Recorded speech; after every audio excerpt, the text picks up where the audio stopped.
Welcome back to clean news Rajasthan. चलिए देखते हैं राजस्थान की 15 फटाफट बड़ी खबरों को। सचिन पायलट का अनशन, अशोक गहलोत की मंत्रियों को हिदायत। सचिन पायलट के अनशन को लेकर सीएम अशोक गहलोत ने सभी मंत्रियों को इस मसले पर कोई भी बयान नहीं देने के निर्देश दिए हैं। बताया जा रहा है कि मंत्रिपरिषद की बैठक में गहलोत की ओर से मंत्रियों को निर्देश दिए गए हैं। इसका असर कल कैबिनेट की बैठक के बाद हुई सीएम गहलोत की प्रेस कॉन्फ्रेंस में भी दिखाई दिया। सीएम गहलोत ने पायलट से संबंधित किसी भी सवाल का जवाब नहीं दिया। उन्होंने इससे जुड़े हर सवाल के जवाब में महंगाई राहत कैंप की बात की। हमले के बाद दिव्या मदेरणा ने अशोक गहलोत से की ये मांग। राजस्थान के जोधपुर में कांग्रेस विधायक दिव्या मदेरणा की गाड़ी में हुए हमले को लेकर पश्चिमी राजस्थान का सियासी पारा गर्म है। सचिन पायलट से लेकर पूर्व प्रभारी अजय माकन तक ने इस घटना की निंदा की है। अब दिव्या मदेरणा ने मुख्यमंत्री अशोक गहलोत को ट्वीट कर सुरक्षा मांगी है। दिव्या ने कहा कि जीत और हार में सिर्फ एक वोट का फासला था। मैंने एसपी को हमले की साजिश व चुनाव की संवेदनशीलता की घटना से पूर्व में ही अवगत करा दिया था। मैं एसपी जोधपुर द्वारा प्रदान की गई भारी पुलिस सुरक्षा में उम्मीदवार का पर्चा वापस लेने के लिए उसके साथ भोपालगढ़ गई थी। राजस्थान में गए राहत के दिन, अब पड़ेंगे लू के थपेड़े। प्रदेश में सभी संभाग में मौसम साफ बना हुआ है। प्रदेश में लगातार गर्मी का दौर बना हुआ है। अप्रैल महीने के सभी जिलों में लगातार तेज गर्मी का एहसास होने लगा है। प्रदेश में तापमान 42 डिग्री से ज्यादा पहुंच गया है। इसी के साथ मौसम विभाग का कहना है कि आने वाले दिनों में और अधिक गर्मी पड़ेगी। इसी के साथ लू चलने की संभावनाएं अधिक हैं। प्रदेश के सभी जिलों में तापमान 2 से 4 डिग्री की बढ़ोतरी दर्ज हुई है। पीएम नरेंद्र मोदी की सीएम अशोक गहलोत पर चुटकी। कांग्रेस के राजनीतिक हालात पर पीएम नरेंद्र मोदी ने चुटकी ली। वंदे भारत ट्रेन के उद्घाटन के दौरान मोदी ने धन्यवाद देते हुए कहा, अशोक गहलोत का विशेष रूप से मैं आभार व्यक्त करता हूं कि इन दिनों वो राजनीतिक आपाधापी में अनेक संकटों से गुजर रहे हैं। उसके बावजूद भी विकास के काम के लिए समय निकाल कर वे आए, रेलवे कार्यक्रम में हिस्सा लिया। मैं उनका स्वागत भी करता हूं, अभिनंदन भी करता हूं।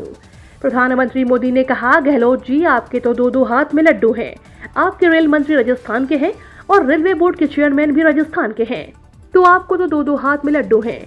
और दूसरा, जो काम आजादी के तुरंत बाद होना चाहिए था अब तक नहीं हो पाया, लेकिन आपका मुझ पर इतना भरोसा है कि आज वो काम भी आपने मेरे सामने रखे हैं। आपका विश्वास, यही मेरी मित्रता की अच्छी ताकत है। और एक मित्र के नाते आप जो भरोसा रखते हैं, इसके लिए मैं आपका बहुत आभार व्यक्त करता हूँ।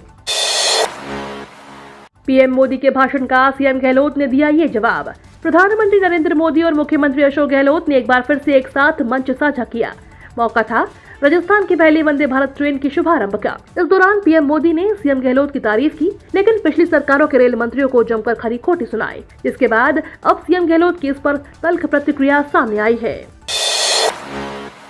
तस्वीर बदलने की तैयारी, राजस्थान देश का सबसे बड़ा टूरिज्म हब बनेगा। धोरों की धरती राजस्थान पर अब वाटर बेस्ड टूरिज्म विकसित किया जाएगा। इसकी कवायद शुरू कर दी गई है। सीएम अशोक गहलोत ने राजस्थान को देश का सबसे बड़ा टूरिज्म हब बनाने के लिए बजट में जो घोषणाएं की थी, उन्हें धरातल पर उतारने की जिम्मेदारी राजस्थान पर्यटन विकास निगम को दे दी गई है। पर्यटन निगम उन घोषणाओं को धरातल पर उतारने में जुट गया है। इसके तहत राजस्थान में इंटरनेशनल गोल्फ कोर्स समेत 7 बांधों में वाटर बेस्ड टूरिज्म एक्टिविटीज विकसित की जाएगी। इन पर करीब 325 करोड़ रुपए का खर्च आएगा। राजस्थान की बड़ी छलांग। राजस्थान ने स्कूली शिक्षा में इस बार लंबी छलांग लगाई है। राजस्थान ने पीएम श्री योजना में भी सर्वाधिक सरकारी स्कूलों का चयन कराते हुए देश भर में प्रथम स्थान प्राप्त किया है। राजस्थान के सबसे ज्यादा 402 सरकारी विद्यालयों का पीएम श्री योजना में चयन किया गया है। राजस्थान सरकार की ओर से सरकारी स्कूलों में गुणवत्तापूर्ण शिक्षा, महात्मा गांधी अंग्रेजी माध्यम में स्कूलों की स्थापना, नामांकन में उत्तरोत्तर प्रगति, विद्यालयों के ढांचागत विकास और शैक्षणिक नवाचारों की सतत पहल के चलते सफलता का यह सोपान प्राप्त किया है। राजस्थान में आए एक साथ 355 नए केस। राजस्थान में कोरोना संक्रमण फिर तेजी से फैलता जा रहा है। हालात ये हो गए हैं कि बुधवार को राजस्थान में एक साथ 355 नए केस सामने आए हैं। वहीं राजधानी जयपुर में कोरोना पीड़ित एक मरीज की मौत हो गई है। राजस्थान में कोरोना से सर्वाधिक 82 नए केस राजधानी जयपुर में पाए गए हैं। कोरोना मरीजों की बढ़ती संख्या से चिकित्सा महकमा भी चिंतित है। चिकित्सा विभाग ने लोगों से कोरोना प्रोटोकॉल अपनाने की अपील की है। अशोक गहलोत की प्रेस कॉन्फ्रेंस की 5 बड़ी बातें। राजस्थान के सीएम अशोक गहलोत ने कल अपने आवास पर मीडिया से बातचीत की। सीएम गहलोत ने कहा कि हमारा एक ही लक्ष्य है, महंगाई राहत शिविर। इसके अलावा हमारा ध्यान जाता ही नहीं। बीजेपी की आलोचना पर सीएम गहलोत ने कहा कि कोई क्या कर रहा है उससे कोई मतलब नहीं है। हमारा प्राथमिकता महंगाई और राहत है। सीएम गहलोत ने कहा कि राजस्थान में भ्रष्टाचार पर एसीबी ने एक्शन लिया है। ज्यादा छापे मारे जाते हैं तो नकारात्मक सोच वाले लोग कहते हैं राजस्थान में भ्रष्टाचार बहुत ज्यादा है। सीएम ने कहा कि हम सिर्फ महंगाई राहत कैंप की बात करेंगे। हम महंगाई राहत शिविर में ज्यादा से ज्यादा लोगों को राहत प्रदान करेंगे। सचिन पायलट के सवाल पर कहा कि मेरा ध्यान लेफ्ट राइट नहीं जाता है, महंगाई राहत ही फोकस है। पंजाब से लिया सबक, राजस्थान में बड़े बदलाव की तैयारी में कांग्रेस हाईकमान। राजस्थान में अशोक गहलोत और सचिन पायलट के बीच फिर से खटपट के बाद कांग्रेस हाईकमान प्रदेश में बड़े बदलाव करने की तैयारी है।